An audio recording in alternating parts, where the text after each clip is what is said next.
जीवित परमेश्वर के जीवित वचन उत्पत्ति की किताब अध्याय 13। तब अब्राम अपनी पत्नी और अपनी सारी संपत्ति लेकर लूत को भी संग लिए हुए मिस्र को छोड़कर कनान के दक्षिण देश में आया। अब्राम भेड़ बकरी गाय बैल और सोने चांदी का बड़ा धनी था। फिर वह दक्षिण देश से चलकर बेतेल के पास उसी स्थान को पहुंचा जहां पहले उसने अपना तंबू खड़ा किया था, जो बेतेल और आई के बीच में है। यह स्थान उस वेदी का है जिसे उसने पहले बनाया था। और वहां अब्राम ने फिर यहोवा से प्रार्थना की। लूत के पास भी, जो अब्राम के साथ चलता था, भेड़ बकरी गाय बैल और तंबू थे।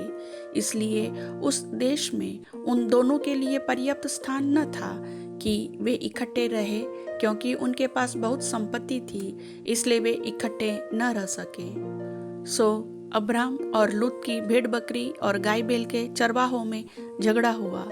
उस समय कनानी और परिज्जी लोग उस देश में रहते थे। तब अब्राम लूत से कहने लगा, मेरे और तेरे बीच और मेरे और तेरे चरवाहों के बीच में झगड़ा न होने पाए, क्योंकि हम लोग भाई बंधु हैं। क्या सारा देश तेरे सामने नहीं? सो मुझसे अलग हो। यदि तू बाईं ओर जाए तो मैं दाहिनी ओर जाऊंगा, और यदि तू दाहिनी ओर जाए तो मैं बाईं ओर जाऊंगा। तब लूत ने आंख उठाकर यरदन नदी के पास वाली सारी तराई को देखा कि वह सब सींची हुई है, जब तक यहोवा ने सदोम और गमोरा को नाश न किया था।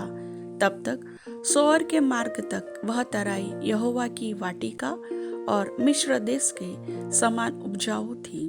सो लूत अपने लिए यरदन की सारी तराई को चुन के पूर्व की ओर चला, और वे एक दूसरे से अलग हो गए।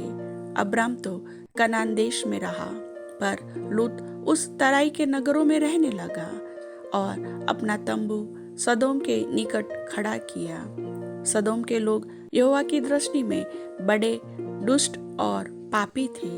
जब लूत अब्राम से अलग हो गया, तब उसके पश्चात यहोवा ने अब्राम से कहा, आंख उठाकर जिस स्थान पर तू है वहां से उत्तर दक्षिण पूर्व पश्चिम चारों ओर दृष्टि कर, क्योंकि जितनी भूमि तुझे दिखाई देती है उस सब को मैं तुझे और तेरे वंश को युग युग के लिए दूंगा, और मैं तेरे वंश को पृथ्वी की धूल के किनकों के समान बहुत करूंगा, यहाँ तक कि जो कोई पृथ्वी की धूल के किनकों को गिन सकेगा वही तेरा वंश भी गिन सकेगा।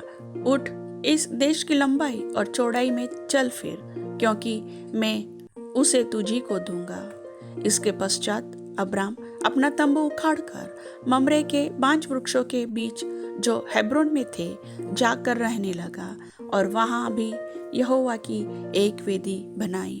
प्रभु वचन के सुनने वाले सभी भाई बहनों को आशीष दे। आमीन।